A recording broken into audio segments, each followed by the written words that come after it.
মঞ্চে আছেন আমাদের পার্টির কেন্দ্রীয় কমিটির সদস্য, আমাদের হুগলি জেলা সম্পাদক দেবুদা সহ আমাদের জেলা পার্টির নেতৃত্ব, খানাকুলে আমাদের পার্টির নেতৃত্ব, যারা এখানে আমাদের পার্টির সংগঠক রয়েছেন তাদের উদ্যোগে তো বটেই, কিন্তু শুধু তারা নন, তাদের বাইরেও আমাদের পার্টিকে ভালোবাসেন এই এলাকার যে মানুষেরা, যাদের অংশগ্রহণে, যারা পাশে থেকে বিভিন্ন রকমভাবে জিনিসপত্র দিয়ে, কেউ নিজের শারীরিক শ্রম দিয়ে হায়াতপুরে আমাদের এই পার্টি অফিসকে নতুন করে গড়ে তোলার ক্ষেত্রে আমাদের পাশে থেকেছেন।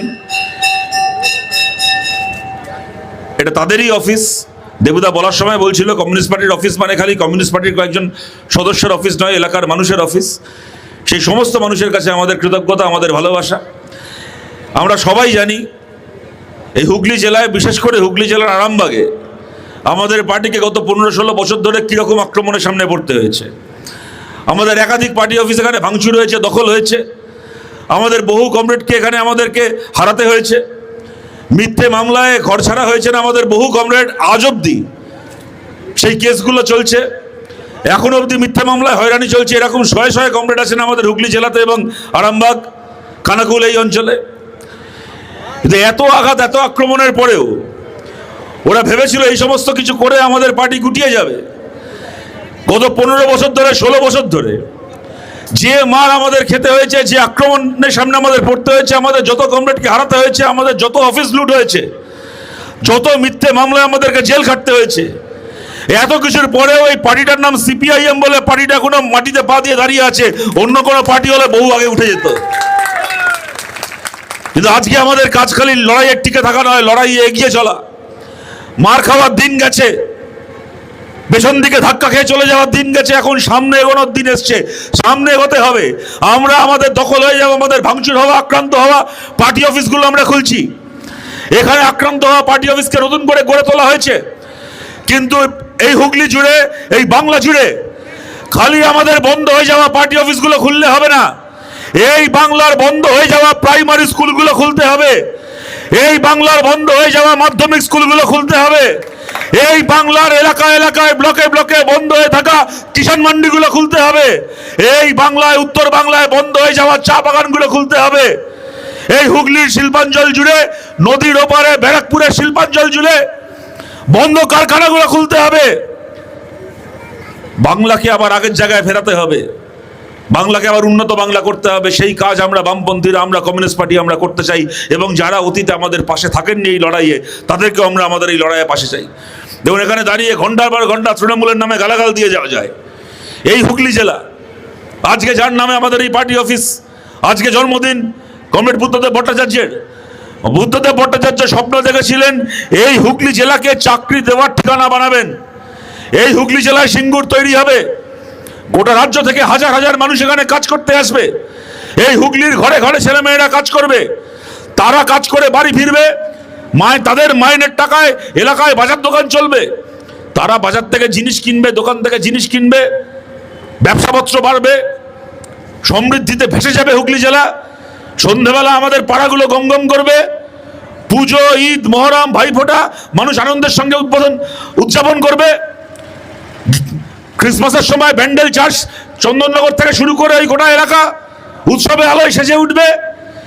এই হুগলি জেলাকে মাথা উঁচু করে বাঁচার ঠিকানা বানাবেন ঠিক করেছিলেন যে লোকটা, সেই লোকটার আজকে জন্মদিন বুদ্ধদেব ভট্টাচার্য। তিনি হেরে গেছিলেন ভোটে, আমরা হেরে গেছিলাম। আজকে মমতা ব্যানার্জি হুগলি জেলা চালালেন, এই বাংলা চালালেন 15 বছর। যে হুগলিকে বুদ্ধদেব ভট্টাচার্য সিঙ্গুরের অটোমোবাইল ইন্ডাস্ট্রি দিতে চেয়েছিলেন, সেই হুগলিকে মমতা ব্যানার্জি কুন্তলা শান্তনু দিল। যে হুগলির চাকরি পাওয়ার ঠিকানা হওয়ার কথা ছিল, সেই হুগলি চাকরি বিক্রির ঠিকানা হলো। তৃণমূলের নেতাগুলো শয়ে শয়ে শয়ে শয়ে কোটি কোটি টাকা ইনকাম করে এখন এমন চুরি করেছে, এমন চুরি করেছে, আজ বাদে কাল এদের পার্টি থাকবে না। কিন্তু যে টাকা বানিয়ে দিয়ে গেল, পায়ের ওপর পা তুলে 14 পুরুষ বসে খাবে। রাগ হয় না বলুন তো? যন্ত্রণা হয় না এগুলোকে দেখলে? ওই একটা পার্থর, একটা বান্ধবীর খাটের তলা থেকে 55 কোটি টাকা পাওয়া গেছে। আবার দেখি এমন চুরি করেছে, এমন চুরি করেছে, ওর বান্ধবীর খাটের তলা থেকে টাকা গোনার জন্য এমনি গুনে শেষ করা যাচ্ছে না। স্টেট ব্যাংক থেকে মেশিন নিয়ে যেতে হয়েছে ওর টাকা গুনবে বলে। তারপরে আবার শুনছি একটা বান্ধবী নয়, আবার ওখানে নাকি অমুক কলেজে আরেক বান্ধবী, তমুক কলেজে আরেক বান্ধবী। ও টাকা গোনার কি মেশিন লাগবে? মনে হচ্ছে বান্ধবী গুনতে আবার মেশিন লাগবে একটা।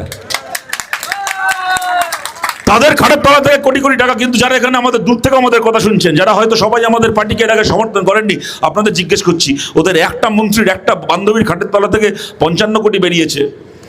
বলুন তো, গোটা পশ্চিমবাংলায় এরকম তৃণমূলের একটা পঞ্চায়েত মেম্বার রয়েছে যার বাড়িতে যদি আজকে রাত্রিবেলা রেড হয়, যার নামে, যার বউয়ের নামে, শালীর নামে ব্যাংক অ্যাকাউন্টগুলো যদি আজকে রাত্রিবেলা হিসাব নেওয়া হয়, সবার হয়তো 55 কোটি টাকা পাওয়া যাবে না, কিন্তু অন্ততপক্ষে 5-7 কোটি টাকা কামিয়ে বসে নেই এমন একটা বুথের একটা পঞ্চায়েতের মেম্বার রয়েছে তৃণমূল কংগ্রেসের। বলুন তো, রাগ হয় না, কষ্ট হয় না? কিছু মানুষ গতর খাটিয়ে কাজ করবে, দিনের পর দিন কাজ করে যাবে, পরিশ্রম করবে, তাদের নুনন্দে বান্দা ফুরবে বাড়িতে, আর যারা চুরি করবে দিদির নামে তাদের সম্পত্তি হবে। কিন্তু কি করবো বলুন তো, এদেরকে এই নিয়ে গালাগাল দিয়ে? গালাগাল খেয়ে চুরি করা বন্ধ করা থাকলে তৃণমূল বহু আগে চুরি করা বন্ধ করে দিত। গালাগাল তো কম খেলো না 15 বছরে। কিন্তু আমরা এইটুকু বুঝে গেছি, তৃণমূলকে এইটুকু চিনে গেছি, তৃণমূল এমন একটা পার্টি, গালাগাল খেয়ে দেখবেন কোন দিন ছাগল ঘাস খাওয়া বন্ধ করে দেবে, তৃণমূল জীবনে ঘুষ খাওয়া বন্ধ করবে না। এদেরকে গালাগাল দেওয়া মানে নিজেরা সময় নষ্ট, অন্যেরও সময় নষ্ট। আজ বাদে কাল বিধানসভার ভোট হবে, দেখুন তৃণমূলকে গালাগাল দিয়ে, বিজেপিকে গালাগাল দিয়ে আমরা সময় নষ্ট করতে চাই না। তৃণমূলে চুরি করা বন্ধ করবে না, বিজেপিও ধর্মের নামে দাঙ্গা করা বন্ধ করবে না।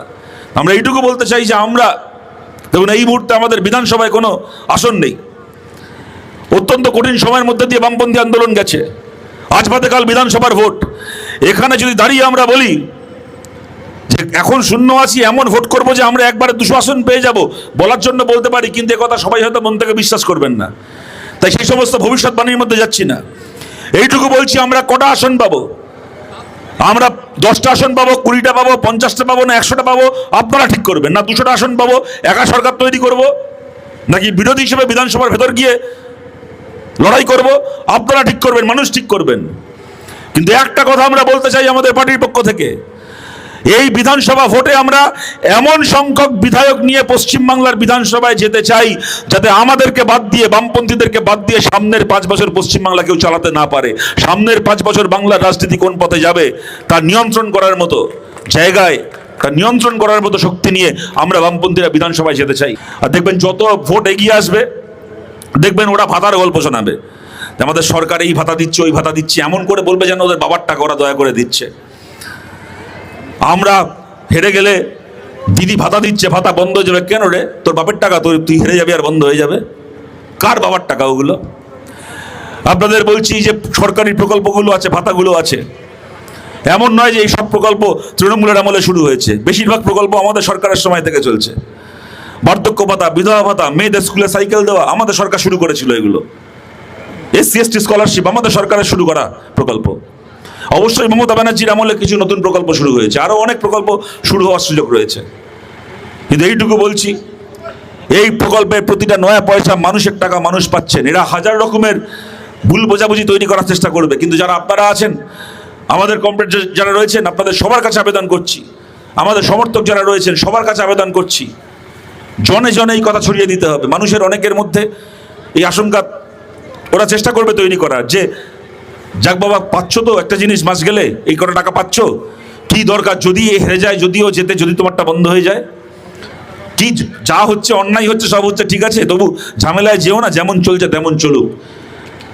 আমরা বলছি যে সরকারি প্রকল্প যা চলছে, সরকারি প্রকল্পের টাকা যেমন পাচ্ছেন তার থেকে ভালোভাবে পাবেন, তার থেকে বেশি করে পাবেন।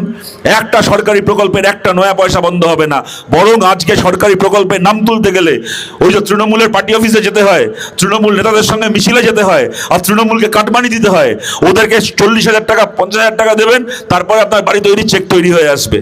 ওদেরকে টাকা দেবেন, তারপরে আপনার কন্যাশ্রী ফর্ম জমা পড়বে। এই কাটমানি বন্ধ হবে, 2 নম্বরই বন্ধ হবে। সরকারের টাকা যেমন পাচ্ছেন তেমন পাবেন, আরো ভালো করে পাবেন। এই কাজ, এই গ্যারান্টি আমরা বামপন্থীরা দিচ্ছি। আর আমার শেষ কথা আপনাদের কাছে, দেখুন আমাদের খানাকুলের আমাদের কমরেডরা অনেক আক্রমণ, অনেক লড়াই দেখেছেন। যেরকম 98-99 সালে ওই কেশপুর লাইন, গড়বেতা লাইনের নাম করে এই সব এলাকায় আমরা সন্ত্রাস দেখেছিলাম, তেমন ওই সন্ত্রাসকে হারিয়ে এই আরামবাগ 2004 সালে আমরা রেকর্ড মার্জিনে জিতেছিলাম, এই ইতিহাসও রয়েছে। তাই আমাদের খানাকুলের কমরেডদেরকে নতুন করে আমাদের লড়াই শেখাতে হবে না। আমাদের খানাকুলের কমরেডরা বাঘের বাচ্চা, তারা মাথা উঁচু করে লড়াই করেছে, অতীতে ভবিষ্যতেও করবে। তাহলে আপনাদের এইটুকু বলছি, এই লড়াই কোনো সহজ লড়াই হবে না। ওদের কাছে ক্ষমতা ধরে রাখা মানে 5 বছর ওদের কাছে ইনকাম, 5 বছর ওদের কাছে কামিয়ে খাওয়া, তাই ওরা সহজে ছাড়বে না। ভোট এসেছে, এলাকায় এলাকায় বুথে বুথে আমরা কোনো কেন্দ্রীয় বাহিনীর ভরসায় বসে থাকবো না। কেন্দ্রীয় বাহিনীর চেয়ার আমাদের দেখা আছে, ইডি সিবিআই এর মতো কেন্দ্রীয় বাহিনীকেও আমরা দেখেছি, যেই পশ্চিমবাংলার ভেতর পা রেখে অমনি মোদির বাহিনী এখানে দিদির বাহিনী হয়ে যায়। কোনো কেন্দ্রীয় বাহিনীর ভরসায় বসে থাকা নয়। তৃণমূল যে ভাষা বোঝে, বুথে বুথে জনগণের বাহিনী তৈরি করে ওদের সঙ্গে সেই ভাষায় কথা বলতে হবে। ওদের হাত থেকে খানাকুলকে মুক্ত করতে হবে, ওদের হাত থেকে এলাকাকে মুক্ত করতে হবে। আর ওইটা করতে গিয়ে মামলা মোকদ্দমা কেস কামারি হবে, এ কথা বলবো না যে হবে না। মামলা মোকদ্দমা কেস কামারি হবে, কিন্তু এখান থেকে বলছি, আমাদের সব কমরেডকে বলছি, এবং খালি আমাদের কমরেড না, আমাদের পার্টির বাইরেও এখানে কংগ্রেসের বহু পুরনো সমর্থক রয়েছেন, অন্যান্য দলের সমর্থকরা রয়েছেন, আপনাদের সবাইকে বলছি, তৃণমূলের বিরুদ্ধে লড়তে গিয়ে মামলা মোকদ্দমা কেস কামারি যা হবে, বুঝে নেওয়ার দায়িত্ব আপনাদের নয়, বুঝে নেওয়ার দায়িত্ব আমাদের, আমাদের দায়িত্ব পার্টির দায়িত্ব। আমাদের পার্টি প্রতিটা মামলা মোকদ্দমা কেস কামারির দায়িত্ব নেবে। আমাদের প্রত্যেকজন কমরেডকে, আমাদের প্রত্যেকজন লড়াইয়ের সহযোদ্ধাকে মুক্ত করে মাথা উঁচু করে এলাকায় এনে দাঁড় করাবে, এই দায়িত্ব আমরা কমরেডদের আমরা নেব। যেভাবে ওরা যে ভাষা বোঝে, ওদের সঙ্গে সেই ভাষায় বোঝাপড়া করে এই এলাকা আমাদেরকে আবার আগের জায়গায় ফিরিয়ে আনতে হবে, খানাগুলো আমাদেরকে জিততে হবে। আপনাদের কাছে এই কথা বলে, যে সমস্ত কমরেডরা থাকলেন এই লড়াইয়ে আমাদের সঙ্গে, আগামী দিনে আরও যারা নতুন করে যুক্ত হবেন, তাদের সবাইকে লাখো লাল সালাম জানিয়ে আমার কথা শেষ করছি। আপনারা ভালো থাকবেন সবাই, নমস্কার।